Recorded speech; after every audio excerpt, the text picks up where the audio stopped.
वंदे मातरम। नमस्कार, जय श्री राम।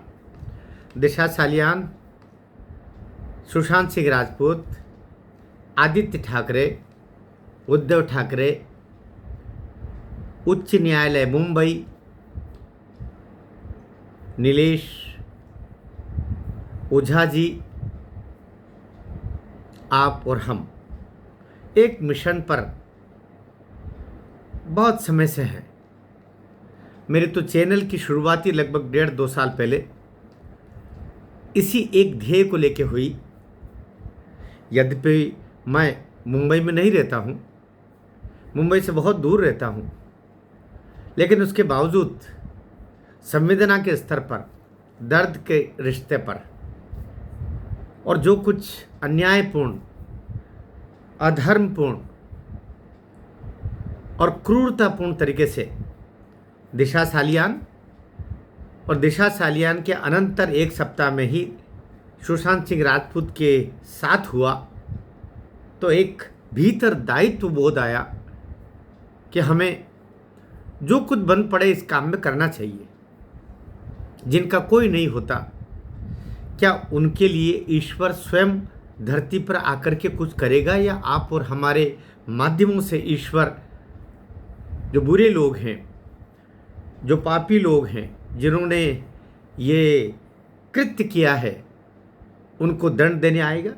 आप और हम ही वो लोग हैं जिनके माध्यम से ईश्वर इनको दंडित करता है। अब बात चल रही है, फरवरी मार्च 2025 से यात्रा शुरू हुई और फरवरी मार्च ख़त्म, अप्रैल आ गया। लेकिन लगता है, बहुत दुख से कह रहा हूँ, मैं न्यायपालिका का बहुत सम्मान करता हूँ, उसके बावजूद दिल से निकल रहा है, न्यायपालिका भी क्या अप्रैल फूल बना रही है। बीच में कुछ अच्छे जजेस के कमेंट आए, कुछ अच्छे मेरा आशा ये नहीं है कि उसमें कोई ख़राब जजेस थे, लेकिन कुछ न्यायमूर्तियों ने न्याय की तराजू पर सत्य को, न्याय को आगे रखते हुए थोड़ी तीव्रता से, बिना संशय के, बिना तथाकथित पापियों का हृदय में लेश मात्र भी कोई प्रतिकूल प्रभाव का अपने व्यक्तित्व और अपने जीवन पर सोचे बिना कार्य किया। आपके सामने, हमारे सामने, देश के सामने, दुनिया के सामने करोड़ों जो फॉलोअर्स है, करोड़ों लोग जिनका दर्द का रिश्ता दिशा सालियान और सुशांत सिंह राजपूत के साथ है, वे इस बात को जानते हैं कौन सी न्यायमूर्ति ने, किस जज साहब ने किस तरीके से आगे बढ़ कर के, और कुछ नहीं तो ठंडे छींटे तो दिए ही, एक उम्मीद तो बंधाई ही, जिसके तहत ये लगे कि अब निर्णय हो रहा है। ये था ना, इस बात को भी 6 महीने लगभग हो गए, जिसके तहत जस्टिस साहब ने कहा था कि एफआईआर क्यों नहीं हुई। ये तो अभी की बात है।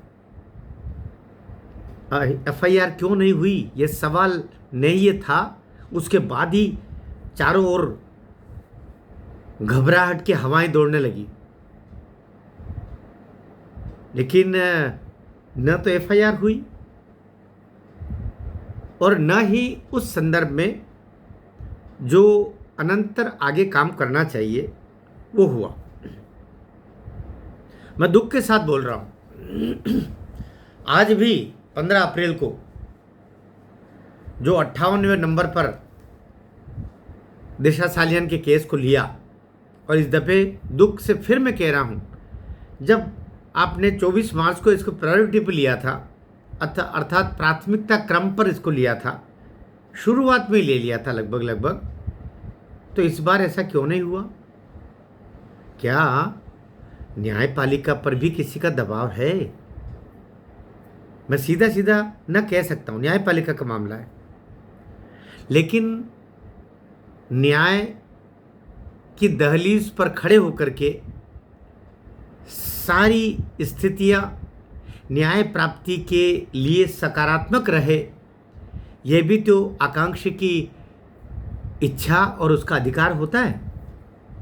अभी अरविंद केजरीवाल ने जज के ऊपर आरोप लगाया, हाई कोर्ट दिल्ली के जज पर लगा दिया कि आप चूंकि कुछ खास संगठन के आयोजनों में गई है तो आप पर मुझे विश्वास नहीं है कि मुझे आप न्याय देंगी, तो आप इससे हट जाइए। ऐसा पहली बार हुआ। यहाँ जो एक गरीब बाप जिसकी बेटी मर गई 7-8 जून 2020 को, सतीश सालियान की बात कर रहा हूं मैं, जो दिशा सालियान के पिताजी हैं, उस गरीब बाप के मन में ये नहीं आता होगा कि मेरे साथ क्या हो रहा है, क्यों नहीं सुन रहे जज साहब? जज साहब तारीख पर तारीख ही बढ़ाए जा रहे हैं। ये कौन सूत्रधार है? ये कौन सूत्रधार है जो रस्सियां, डोर, धागे को इधर उधर कर रहा है? उसको ईश्वर से भी डर नहीं है। क्या उसकी कोई संतान नहीं है? कौन कर रहा है ये? आदित्य ठाकरे, उद्धव ठाकरे खुद तो आके न कर रहे होंगे? कोई है ना? ये कौन दलाल है? ये कौन दुष्ट व्यक्ति है? ये कौन हराम की संतान है जो ये काम कर रहा है, जो जजेस के और पिटिशनर के बीच में है? वरना 1 साल के ऊपर हो गया, कुछ जजेस बहुत अच्छा काम कर रहे हैं। अभी जो माननीय मुख्य न्यायाधीश जी ने जैसा बोला कि आपने इस पर FIR दर्ज क्यों नहीं हुई, अपने आप में बहुत बड़ी बात थी। ये प्रोसीडिंग्स में भी लिखा गया होगा, लेकिन उसके बावजूद फिर वह मौखिक बोले थे 2 सप्ताह में आप जवाब दें। 2 सप्ताह की जगह 3 सप्ताह पूरे हो गए, 4था सप्ताह शुरू हो गया, लगभग हो ही गया। तो ये कौन है जो पीछे खेल कर रहा है? उसको ईश्वर से डर नहीं, उसको मरने से भय नहीं। मरने के बाद उसको भी परमपिता परमेश्वर के सामने जाना पड़ेगा, तब वो क्या मुंह लेके जाएगा वहाँ पर? ये जो रिश्वतें ली गई होगी, बंडल बंडल, आजकल तो हाई कोर्टों में भी बंडल बंडल बोरे से जाते हैं। छोटे मोटे कर्मचारी, छोटे मोटे अधिकारी बेचारे छोटे गड्डी लेते हैं, लेकिन बड़े बड़े जजेस तो भैया बोरे लेते हैं। क्या इसमें भी बोरों का खेल हो गया है? डर की बात है, मैं आरोप नहीं लगा रहा हूँ, डर लग रहा है, संशय हो रहा है। संशय का निदान न्यायपालिका को ही करना पड़ेगा। न्यायपालिका का नाम ही न्याय प्रदायगी करने वाली संस्था, और वो ही रुला रही है। करोड़ों लोग रो रहे हैं, करोड़ों लोग पता नहीं क्या क्या अंदर, अब तो शायद बद्दुआएं भी दे रहे होंगे। ये बद्दुआएं पर्दे के पीछे जो सूत्रधार हैं, जो इस पर न्याय मिलने नहीं दे रहा है, उसको भी लगेगी। आज 3 बजे तक जब ये वीडियो बना रहा हूँ, तब तक भी सुनवाई पर केस नहीं आया है। बाद में आ जाए तो रात को आपको एक वीडियो और दे दूंगा, लेकिन आज सुनवाई थी, सुनवाई हो रही है या सुनवाई होगी, तीनों स्थितियाँ बनी हुई है। अभी केवल आपको ये कह सकता हूँ, अब ईश्वर से प्रार्थना करें। आप जिस किसी धर्म के हो, मैं हिंदू हूँ, मैं कृपालु भगवान से प्रार्थना कर रहा हूँ, प्रभु श्री राम से प्रार्थना कर रहा हूँ कि इस केस में न्याय दिलवा दो हमको। हम थके नहीं, ये शक्ति भी देना। थकेंगे तो नहीं, हम थकने वाले तो नहीं हैं, लेकिन न्याय हमको दिलवाना।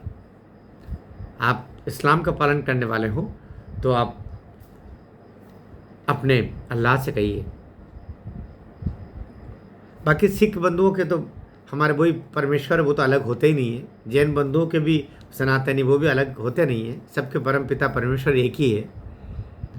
आप ईसाई हैं तो आप गॉड से कहिए कि इस केस में न्याय मिले। बहुत दुखी हूँ मैं अंदर से, बहुत दुखी हूँ। कितना घिसेंगे हम, कितना घिसेंगे वे लोग हमको। आपको मेरे वीडियो से हताशा तो नहीं हुई? हताश मत होइए, हताश नहीं होना है, बस यही प्रार्थना है।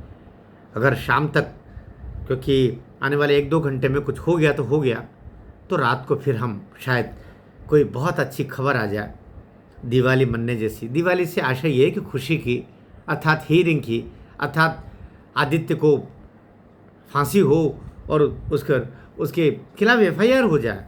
उसके बाद तो बहुत सारी और स्थितियाँ बनेगी, उसके बाद तो बहुत और स्थितियाँ बनेगी FIR होते ही, लेकिन हम वहाँ तो पहुँच जाएं पहले। आप भी ईश्वर से प्रार्थना कीजिए। भारत माता की जय।